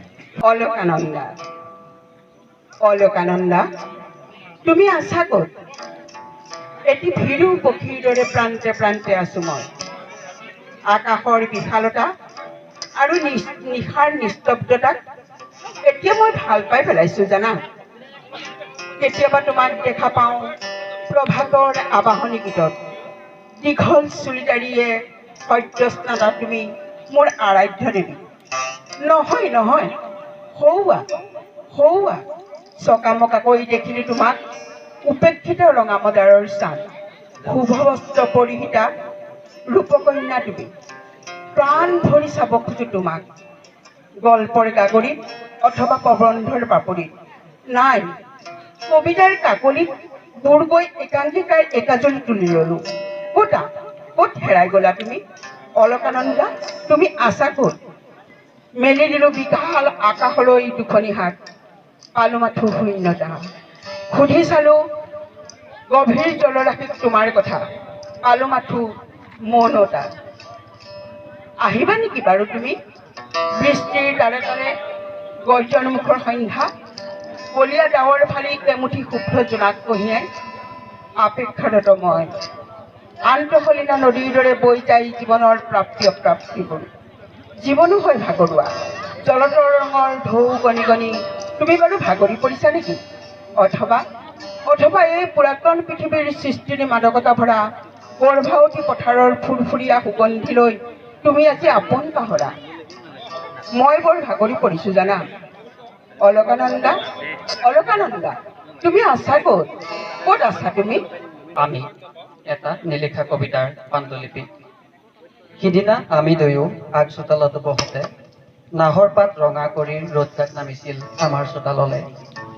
আইৰ থাপনাৰ মুক্তিত নিস্পৃহ যিটোৰ স্বৰ আৰু পাৰশালীৰ ৰুণ জোননিবোৰেৰে মুখৰ হোৱা পোৱাটো সিদিনা তুমি মোৰ দুহাতত তুলি দিছিলা নিয়ৰে নিওৱা 5 পাহি বকুলৰ শুভ্ৰতা, আৰু তাত লিখি দিছিলা আমাৰ ভাল পোৱা। তুমি মোৰ সজল দুচকুত চকুত হৈছিলা, হাতত ৰাখিছিলা হাত। সিদিনা আমাৰ দুচকুত নাছিল দুখৰ ছায়া, বুকুত নাছিল শোকৰ বেথা। প্ৰাচীন এটা মন্দিৰৰ শংখধ্বনিৰ দৰে পবিত্ৰ হৈ উঠিছিল আমাৰ সময়বোৰ। আমি সিদিনা নাহৰ জোপাতকৈও ওখ হৈ হৈ আকাশ চুইছিলোঁ আৰু মুঠি মাৰি ধৰিছিলোঁ বেলিৰ পোহৰবোৰ, চৰাইৰ চিকুণ সপোনবোৰ। সিদিনা আমাক আমাৰ শূন্যতাবোৰে চানি ধৰা নাছিল, অথচ আমি পাতিছিলোঁ শূন্যৰ পৰা পৃথিৱী গঢ়াৰ কথা। তুমি মোক কৈছিলা পানী পোতাত এৰি অহা নাওখনৰ কথা, কঁঠাল পাতৰ বতাহে আবেলিটোক নিচুকাই থকাৰ কথা। ময়ো শুনাইছিলোঁ তোমাক মোৰ সোণৰ ফুলেং ল'ৰালিৰ অন্তহীন কথা। আমি দুয়ো আগচোতালত বহুতে সিদিনা নাহৰ পাত ৰঙা কৰি নামি অহা ৰ'দজাকে ৰঙা কৰিছিল আমাৰ আত্মা। ৰুষ্ট পৃথিৱী সেউজী ধৰণীত আজি চোন বিভীষিকাৰ উকমুকনি। কেওফালে দেখো হাহাকাৰ পৰিস্থিতি। জীৱশ্ৰেষ্ঠ মানৱৰ কাৰ্যত প্ৰকৃতিয়ে আজি চলাইছে ধ্বংস কাৰ্য। বিজ্ঞানৰ জয় জয় মই সময়তো ক'ত হেৰাল আজি নতুন সৃষ্টি। ভাৱ হয় মানুহৰ ধৰিত্ৰী ওপৰত হোৱা কামনাৰ বাসনাৰে পৃথিৱীৰ অশ্ৰু নিগৰাইছো নেকি? প্ৰকৃতিক অত্যাচাৰ কৰি কৰি আজি দেখোন মানৱ জাতি নিজেই হ'ল গৃহবন্দী। হাই ক্ষুদ্ৰাতি ক্ষুদ্ৰ ভাইৰাছৰ সৈতে যুঁজিব পৰা মানৱৰ বিজ্ঞানৰ নাই কিয় আজি শক্তি? এতিয়াও সময় আছে হেৰো মানৱ জাতি। প্ৰকৃতিৰ বিৰুদ্ধে হিংসা নকৰিবি। যিদিনা ধৰিত্ৰীয়ে প্ৰতিহিংসাত হ'ব দীপ্ত, সেইদিনাই মানৱ জাতি হ'ব ধ্বংস।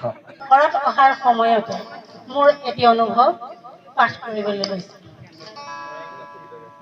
ঘৰত অহাৰ সময়তে দেখা দিয়ে এমুঠি শুভ্ৰ জোনাকে শুকুলা ডাৱৰ পায়। শান্ত সমাহিত ৰূপে শালি জালি গীত গাই মিঠা কহুৱা বননি নৈ পাৰৰ নিৰিবিলি সময়ত। ঘৰত অহাৰে বাবে অশান্ত হৃদয়ক সুখী কৰে কুঁৱলীৰ মিঠা আৱৰণে। দেৱৰীৰ দলিচাত বহি থকা মুকুতামণি আনি দিয়ে কবিৰ হৃদয়ত প্ৰকৃতিৰ সৃষ্টিৰ সুকীয়া মাদকতা। নিশাহত সিঁচৰতি হোৱা গৰ্ভৱতী পথাৰৰ ফুৰফুৰীয়া গৈ শৰতৰ বতৰাই লৈ আনে ৰুজুনু নুপুৰৰ ধ্বনি। ব্ৰজাংগনাত আকুল কৰা কানাই সুস্বৰ সুমধুৰ বাঁহীৰ সুৰ আনে উৎসৱৰ মধু আলোড়ন। নিনাদিত হয় বৈষ্ণৱৰ হৃদয় হৰিনামৰ ধ্বনি। দেৱী বন্দনাৰে মুখৰিত কৰিবলৈ সাজু হয় শাক্ত ধৰ্মীসকল। গাঁঠি দিয়ে উপভোগ্য আত্মা আৰু পৰমাত্মাৰ সৌহাৰ্দ্যপূৰ্ণ মিলনৰ ক্ষণ। সুগন্ধি শীতল বায়ুৱে ৰুদ্ৰতাপৰ প্ৰিয়া নাশ কৰি আহ্বান জনাব প্ৰকৃতিক বৈষ্ণৱী মহিমাৰে উপভোগ কৰি স্বাভাৱিক গতি ল'বলৈ শৰৎ অহাৰ সময়তে। অ মনে তৰা তই দেখোন বৰ ডাঙৰ হলি। অ মনে তৰা তই দেখোন বৰ ডাঙৰ হলি। চকুত লগা হৈ পৰিলি। মনে তৰাও আইক বাৰু সহায় কৰি দিয়নে কামত? দেউতাৰক দিয়নে তিনিবেলাৰ তিনি বাটি চাহ, পিঠাগুড়িৰ লাড়ু আৰু লিকটীয়া গুড়? শুনিলো সিদিনা তোৰ লাহৰী খোজত বোলে পদূলিবোৰ থৰ লাগি ৰয়। কাৰোবাৰ বহিৰ পাতত আবেগে খুটি পুতি বহে। জন্ম হয় যন্ত্ৰণাৰ এখন অদেখা আকাশ। মনে তৰাও তোৰ বাবে ঘৰখনত চোকা ৰ'দ পৰিছে। সেয়েহে আগচোতালৰ দুবৰিবোৰো খালী পৰিছে। তাত এজুতি লগাবৰ বাবে আয়েৰে খুৰীদেউ মাতিছে। পিতায়েৰে আজি মাহেন্দ্ৰ ক্ষণৰ মন্ত্ৰণা কৰিছে। অ মনে তৰা তোৰ মোৰ গাঁওখন এৰি যাবৰ দিনা কি নিবি লগত? মা দেউতাৰ শিল ছবি নে মোক এতিয়ালৈকে ক'ব নোৱাৰা সেই কথাবোৰ য'ত উকমুকাই থাকে ঈশ্বৰক লগ পোৱাৰ একান্ত বাসনা? যাগৈ মনে তৰা সুখেৰে থাককৈ। তই মই ইমান দিনে প্ৰাচীন মন্ত্ৰৰে উপাসনা কৰিলো। কিয়নো ভাল পোৱাতে সত্যৰ মুগ্ধতা থাকে। পৰস্পৰক বুজি পোৱাৰ তীব্ৰতম ঠিকনা তাতেই লুকাই থাকে।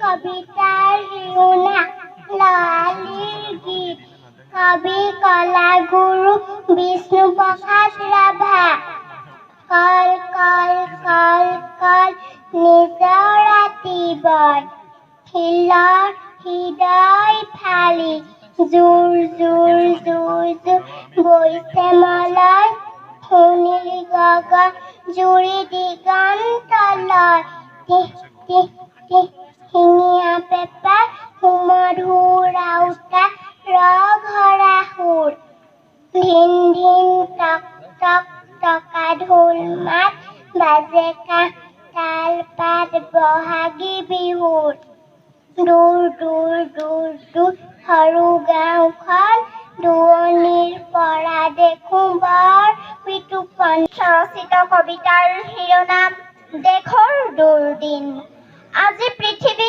চৌদিশ বিভীষিকাময় আতংকত কঁপিছে জনতাৰ হৃদয় কৰোণা মাথো কৰোণা এটা শতিকাৰ অৱসান ঘটাই মৃত্যুৰ দুৱাৰ দলিত থমকি ৰল সভ্যতাৰ নগ্ন ছবি জোনলৈ যাওঁ বলা জোনমণি সোণমণি আৰু মণিমালা জোনবাই দেশলৈ যাওঁ আমি বলা ৰেল নেযায় বাছ নেযায় কেনেকৈ যাম ৰকেটত উঠি আমি জোনবাই পাম ৰকেটত উঠি আমি পৃথিৱীলৈ যাম নৈ বিল জান জুৰি দেখিবলৈ পাম জোনৰ পিঠিত বহি আমি বনভোজ খাম জিকমিক তৰাবোৰ ওচৰতে পাম মই লিমাৰিকৰ জৰিয়তে মোৰ চিনাকিটো দি লওঁ নমস্কাৰ মোৰ নাম শ্ৰী মন্টু গগৈ লালিম চিগা চামগুৰিত আপুনি বিচাৰিলে পাব কবিতা গান মোৰ নিচা শিক্ষকতা মোৰ পেচা চিনাকি দিলো নাথাকিব পাহৰি মিছা বুলি ভুল নগৈ দ্বিতীয়টো লিমাৰিক ঘৰৰ পৰা ওলালো কবিতা পাঠলৈ বুলি ভাবিলো কিনো গাম মনত নাই সমুলি গা পা ধুলো ফেচ ৱাছ কৰিলো মায়ে চিঞৰিছে তই আকৌ কেতিয়া কবি হলি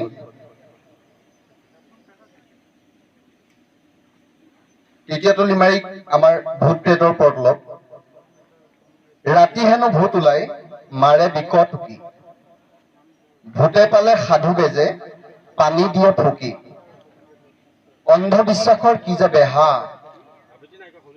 মূৰ্খই দিয়ে শত জ্ঞানৰ দিহা জ্ঞানীবোৰ হয় ভ্ৰম নাপায় মৰেৰে ঢুকি গেৰ ধৰা ধানৰ ধুনীয়া গধূলি গেৰ ধৰা ধানৰ গোন্ধে মতলীয়া কৰা গাঁৱৰ গধূলি পথাৰৰ বিস্তৃত সেউজীয়া হাবলি কুঁৱলীৰ শুকুলা এখনি চেলেঙিয়ে ঢাকি ধৰিছে গৌবাটৰ ধূলি নিৰ্জনতাত ভাঙি হঠাৎ নিনাদিত হৈ উঠা নামঘৰৰ দবা শংখৰ ধ্বনি তুলসী তলত আইৰ স্নেহ ধন্য হাতেৰে উজলি উঠা এগছি মাটিৰ চাকি চাকিৰ পোহৰে চোতাল পদূলি পোহৰাই উজ্বলাই তুলিছে এধানি আশাৰ ৰদালি গোবৰ্ধনধাৰী গাঁৱৰ গৰখীয়া ল'ৰাৰ কান্ধত উঠি এদিন এই বাটেৰেই ঘৰলৈ আহিব লক্ষ্মী মুখে মুখে বিৰিঙি উঠিব সোৱাগমণিৰ হাঁহি বাল্মীকি অনুশোচনাৰ অগ্নিত দগ্ধ আত্মাই যিদিনাই পিন্ধি ল'লে ৰত্নাকৰৰ ৰূপান্তৰ ৰূপোৱালী আলোক উই সাফলুৰ মাজৰ পৰা উঠি আহি আত্মজ্ঞানৰ আভাৰে বিচাৰি পালোঁ সেইদিনাই মোক ব্যাধৰ হৰত সৰি পৰা চৰাইটোৰ চিৎকাৰে মোৰ চেতনাক চুই মুখেৰে নিগৰি আহিল যি চিৰঞ্জীৱ শ্লোক এই শ্লোকৰ মাধুৰ্যৰে মণিষাৰ মূল্যবোধৰ মাটিময় মহিৰে মহাভাৰতীয় এই মাটিত মই লিখিলোঁ অমৃততুল্য এক কাব্য কথা য'ত ফুলিছে সত্য ত্যাগ আদৰ্শৰ পাহি পাহি অশোক য'ত মাটি মানুহৰ মৰ্যাদা ৰক্ষাৰ বাবে নিগৰি নিগৰি পৰিছে কত যে কল্যাণময়ী লোটক বা নিষাদ প্ৰতিষ্ঠাংতম গমঃ শাশ্বতী সমা য'ত ক্ৰৌঞ্চ মিথুনা দেকং অৱধিকাম মহিতম ঝংকাৰ হৃদয় বিনাৰ এখন আকাশ এখন পৃথিৱী একেখন আকাশৰ তলত একেখন পৃথিৱীত কোলাহলপূৰ্ণ বিশাল জনসমুদ্ৰ পৃথিবীর অলিয়ে গলিয়ে আজি ঘটিছে কত যে ঘটনা হৈছেনে অংকিত সঁচা ছবিখন সাহিত্যৰ মজিয়াত অথবা মঞ্চাভিনয় কৰিছেনে সঁচা নাটকখন ৰংগমঞ্চত পৃথিৱীখন এতিয়া মাথো এখন গ্ল'বেল ভিলেজ পৃথিৱীখন এতিয়া মাথো এখন গ্ল'বেল ভিলেজ আনহাতে তোমাৰ পৰা মোলৈ দূৰত্ব এতিয়া ক্ৰমাৎ বাঢ়িয়েই আছে বহুজনকেই লগ পালো নাটঘৰত আধা আলু আধা চাঁদ কোনোৱে দেখিছে সপোন সেউজীয়া সপোন কোনোৱে সপোন গঢ়াৰ সপোনত বিভোৰ কোনোৱে কান্দিছে উচুপি উচুপি হয়তোবা কেতিয়াবা হিয়া ঢাকুৰি কোনোৱে আকৌ দেখিছে ধুমুহাত গোলাপৰ হাঁহি কোনোৱে উটুৱাই মন কাগজৰ নাও কোনোৱে উঠিছে সাৰ পাই পাখিৰ স্পন্দনত তাই কেতিয়া আহিব সময় দেখে দেখে নতুন পুৱাৰ গান গোৱাৰ নুপুৰ পিন্ধি নৃত্য কৰাৰ আৰু হৃদয়ে হৃদয়ক আঁকোৱালি লোৱাৰ সেইবাবেই আমি এতিয়া অপেক্ষাত এজন সঁচা শিল্পী কেনভাছত যাৰ অংকিত হ'ব বহু আকাংক্ষিত ছবিখন যিখনি ছবিয়ে তুলিব ঝংকাৰ মোৰ তোমাৰ আমাৰ হৃদয় মিলাৰ আৰু গঢ়ি উঠিব এডাল সাঁকো সুবাসিত সান্নিধ্যৰ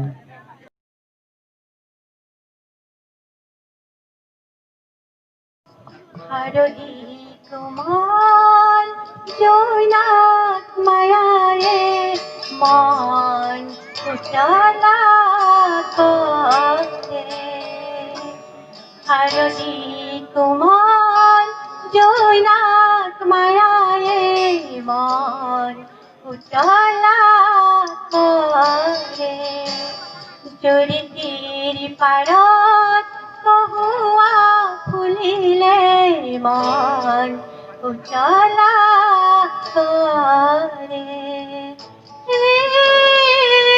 বতাহ জাকে শেৱালি ফুলৰ সুবাসনে নিয়ৰবোৰে চিনাকি মনৰ বাতৰি আনে তৰালিও জ্বলিল জোনাকিও জিলমিল তুমি কিয় অহা নাই তৰালিও জ্বলিল জোনাকিও জিলমিল তুমি কিয় অহা নাই তোমাক পাবলে মন উতলা কৰে হাৰদি কোমল জোনাক মায়াৰে মন উতলা কৰে জুৰিটিৰ পাৰত কহুৱা ফুলিলে মন উতলা কৰে বন কহুৱা বন নিৰৱনত অকল কৰে তাৰ সপোন ছবি জুৰি নীলা পানী খায় সিদিনাৰ কথাবোৰ মৰমৰ হাঁহিবোৰ মনে মনে দেখা পায় সিদিনাৰ কথাবোৰ মৰমৰ হাঁহিবোৰ মনে মনে দেখা পায় তোমাক পাবলে মন উতলা কৰে হাৰদি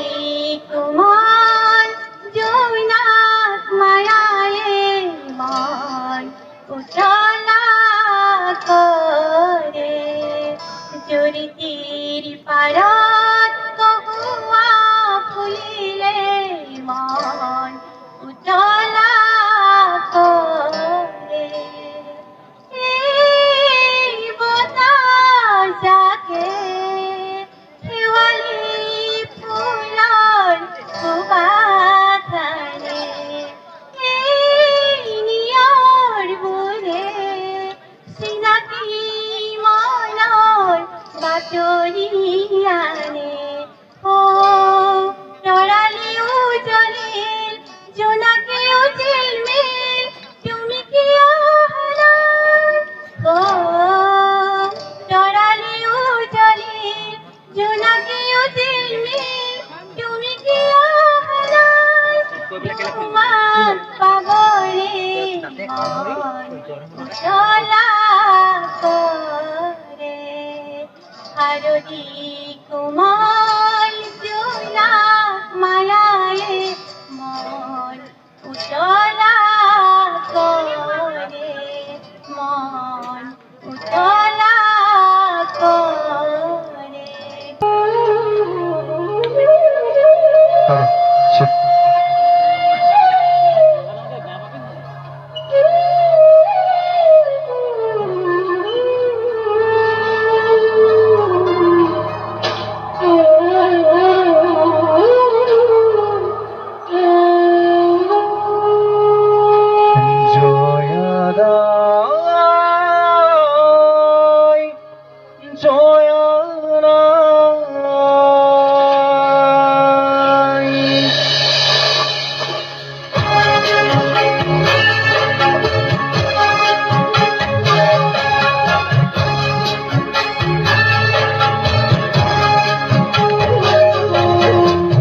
জয় সাগৰৰ বুকুৰ মাজত উঠে চকুৰে ধন। মনয়াই তোলে সিয়া ভগা তৰুণ দিনৰ জয়াদাই জয়াদাই অসমীয়াই চেনেহৰ যি কতি জয়মতীৰাই জয়াদাই জয়াদাই জয়াদাই জয়াদাই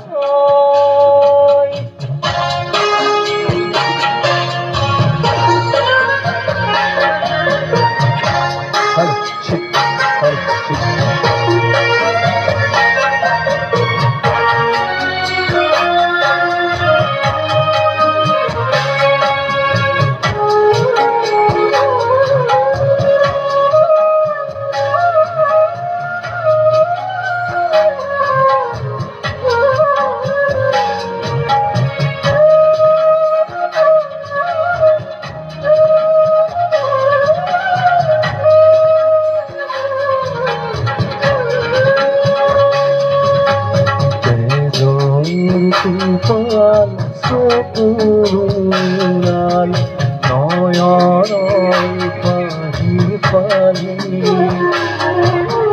তুলি যাৰ সাথী জাৰিলে দীপালি দুপুৰি চালি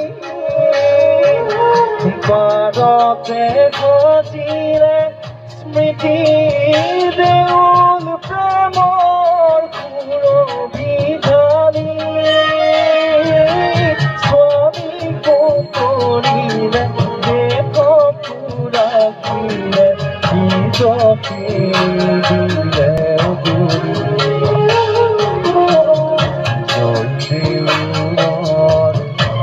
জয় সোণৰ কৰি বাবু আজিও ফুৰিয়ে কৰচি ফুলে বিৰণী জয়াদাই জয়াদাই অসমীয়াই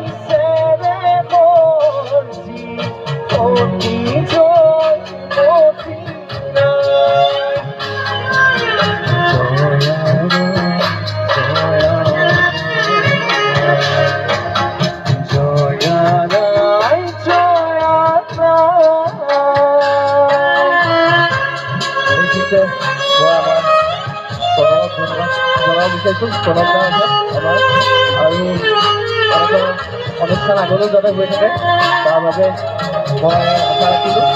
আৰু সকলোবিলাক আহিছে, আৰু আমাৰ ছাৰ আছে, যিটো ছাৰ তেখেতে মোক পঢ়ুৱাইছিলে, সকলোকে ধন্যবাদ জ্ঞাপন কৰিছোঁ।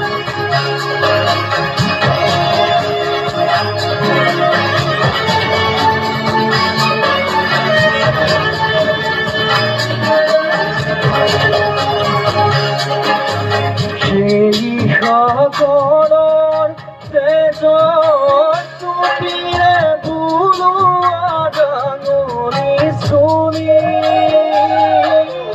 জনোৱা দীপালি চাকি শিপাৰে হৃদয় কলিতা জাৰি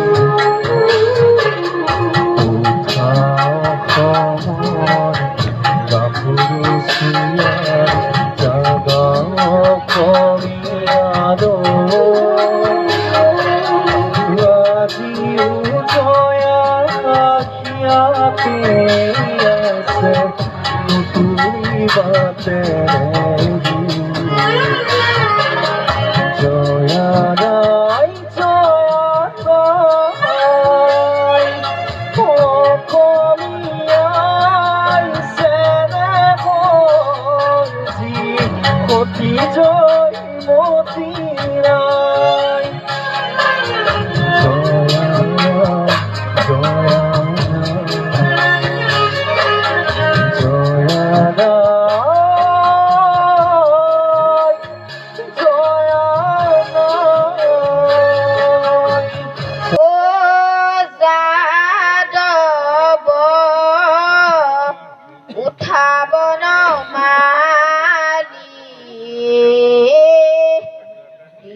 জগতৰ পতিহে ও যাদৱ উঠাব মালি জগতৰ পতিহে ও মাধৱ উঠাব মালি জগতৰ পতিহে আৰ পুৱাইলা ৰজনী উঠা যদুমণি ৰজনী প্ৰভাত ভৈলা আৰ পুৱাইলা ৰজনী উঠা যদুমণি ৰজনী প্ৰভাত ভৈলা বনৰে হৰিণী বনতে লুকাইলা বনৰে হৰিণী বনতে লুকাইলা পক্ষীৰে হৰিহে গইলা ও যাদৱ উঠাব মালি জগতৰ পতিহে আৰংগিলাতে বহি বালকে ডাকয় উঠা প্ৰভু নাৰায়ণ আৰংগিলাতে বহি বালকে ডাকয় উঠা প্ৰভু নাৰায়ণ কটনি তাজোৱা উঠা নাৰায়ণ যাই বেলা বৃন্দাবন ও যাদৱ উঠাব মালি জগতৰ পতিহে আৰু উঠিল গোপাল জাগিল সেৱাৰ ৰ'দে পাই বাগৰি দুখ আৰু উঠিল গোপাল জাগিল সেৱাৰ ৰ'দে পাই বাগৰি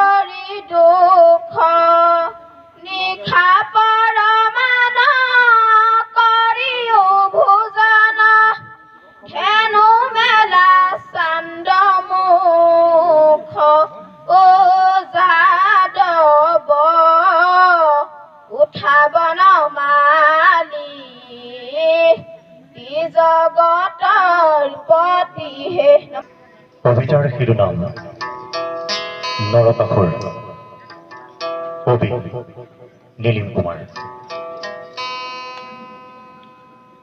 যলৈকে যায় নৰকাসুৰ, হৃদয়ত লৈ যায় কামাখ্যা। প্ৰেমিক নৰকাসুৰ, ইয়াৰ চেতনাৰ সোঁ কাষে কামাখ্যা, বাওঁ কাষে কামাখ্যা, প্ৰাৰ্থনাৰ নাৰী কামাখ্যা। সপোনতো সেই ৰক্তকেশী নাৰী নৃত্যৰত দি থাকোঁতে নৰকাসুৰৰ জলক তবক চকুৰ সন্মুখত বিজুলী লতা চুলিত মেৰিয়াই নৃত্যৰতা কামাখ্যা। অন্য কোনো ঠাই নাছিল নৰকাসুৰৰ য'ত কামাখ্যা নাছিল। অন্য কোনো হৃদয় নাছিল নৰকাসুৰৰ কামাখ্যা। ভুল ক'ত আছিল নৰকাসুৰৰ? ভুল ক'ত আছিল নৰকাসুৰৰ? নৰকাসুৰে এদিন কাষতে বিচাৰিছিল কামাখ্যাক, প্ৰেমিকে বিচৰাৰ দৰে প্ৰিয়কে। প্ৰেমিক আছিল নৰকাসুৰ, চলনা আছিল কামাখ্যা। বেচেৰা নৰকাসুৰ গোটেই ৰাতি শিৰৰ খটখটি নিজৰ বুকুতে সাজিছিল, আৰু সেই খটখটিৰ নাম প্ৰেম। আৰু সেই কুকুৰাটো যাৰ কণ্ঠত কামাখ্যা আছিল, তাৰ নাম প্ৰতাৰণা। ভুল নাছিল নৰকাসুৰৰ, ভুল নাছিল। ইমান চলনাৰ শেষত নৰকাসুৰে উৎসৱ এতিয়া তেওঁৰ আত্মা, উৎসৱ এতিয়া তেওঁৰ দিন আৰু ৰাতিবোৰ। সেয়েহে তেওঁ নিজকে ভাঙি পেলাইছিল। নৰকাসুৰে ভাঙি পেলাইছিল প্ৰেমিক নৰকাসুৰ, আৰু হৈ উঠিছিল অন্য এটি নৰকাসুৰ। খিল খিলকৈ হাঁহি হাঁহি চলনাময়ী কামাখ্যা লুকাইছিল ৰঙা জবাৰ মালাবোৰৰ আঁৰত, টিকটিকীয়া ৰঙা সেন্দুৰ আৰু বলিদানৰ তেজৰ আন্ধাৰত। সেই কামাখ্যাক চাবলৈ মানুহ যেতিয়া নৰকাসুৰৰ বুকুৰ খটখটিয়েদি উঠি যায়, ইমান বিচলিত নহয় কামাখ্যা। কিন্তু গুৱাহাটী ধৰ্মপ্ৰাণ নগৰবাসী অকণমান বিচলিত হোৱাটো উচিত নাছিল নে কামাখ্যাৰ? কবিতাৰ শিৰোনাম কাঞ্চনজংঘাৰ বুৰঞ্জী। মই কাঞ্চনজংঘা, তুষাৰ শুভ্ৰহীৰ, ময়েই অভ্ৰভেদী বীৰ। মোৰ জটা ঝৰি ঝৰি নিজৰি নিজৰি বয়, নিগৰি নিগৰি অবিৰল কাল কাল। হৈল যা পয়োধৰা পিয়ুষ হলিলা, সুৰধনী গংগা। প্ৰথমৰ প্ৰভাতৰ অৰুণৰ জ্যোতি, অন্দন নিজুৰি মোৰ আলোক নৃত্য কৰি বিয়পাই বিশ্বত ৰঞ্জন জ্যোতি। মোৰে আশে পাশে গাই কিন্নৰী বালিকাই আলোক বোধন মহাগীত। সন্ধিয়াই সন্ধিয়াই বেলি বিদায় গানে দিগন্ত কৰে মুখৰি। উদয় আৰু অস্তৰ বৰ্ণ বৈচিত্ৰৰ ছয়াময়া, কাচোনৰে কাছে প্ৰহেলিকাময়ী সমন আছে। কুতজ কুসুমৰ লগে লগে লাখে লাখে মৃদু মৃদু কম্পিত সমীৰণ চন্দা। হৈলবালা দলে কস্তুৰী গন্ধা। এই কাব্য সন্ধ্যা অনুষ্ঠানটি অনুষ্ঠিত কৰিলে তেখেতসকললৈ মই অশেষ ধন্যবাদ জ্ঞাপন কৰিছোঁ, শুভেচ্ছা জ্ঞাপন কৰিছোঁ। অনাগত দিনত তেখেতসকলে এনেধৰণৰ অনুষ্ঠান অনুষ্ঠিত কৰি যুৱ প্ৰজন্মক আগবঢ়াই নিব। আৰু বেছি দীঘলীয়া নকৰোঁ, আমাৰ বেলি চাই কনোৱা উৰিব লাগিব। দূৰ দূৰণিৰ পৰা আমাৰ কবি সাহিত্যিকসকল আহি সমবেত হৈছেহি। এইকেইটা কথাকে মই ক'লোঁ। আৰু আমাৰ আজি যিগৰাকী মোৰ প্ৰাক্তন ছাত্ৰ সম্বৰ্ধনাৰ নক্ষত্ৰস্বৰূপ, তেওঁ মোৰ বৰ প্ৰিয় ছাত্ৰ আছিলে। আজি এই অনুষ্ঠানটোৰ যি উদ্যোগ লৈছে শ্ৰীমান কনক নেওগ, তেওঁ মোৰ প্ৰাক্তন ছাত্ৰ, আৰু বহুতো আছে। তেখেতসকলক মই খুব ছাত্ৰ অৱস্থাৰ পৰাই মৰম কৰিছিলোঁ আৰু তেখেতসকলৰ ভৱিষ্যত মই দেখিছিলোঁ, আৰু সেইধৰণেই তেখেতসকলে আগবাঢ়ি গৈ গৈ এই অৱস্থা পাইছেহি। আমাৰ সঞ্চালক মহোদয়, আমাৰ উন্মোচক মহোদয়ে কৈছে যে তেখেতসকলে এই যাত্ৰাত অব্যাহত ৰাখক। আমাৰ গাঁও অঞ্চল জাতি দেশৰ কাৰণে তেখেতসকলে যাতে নিজৰ কৰ্তব্য পালন কৰি আগবঢ়াই লৈ যায়, ইয়াকে মই আশা ৰাখিছোঁ।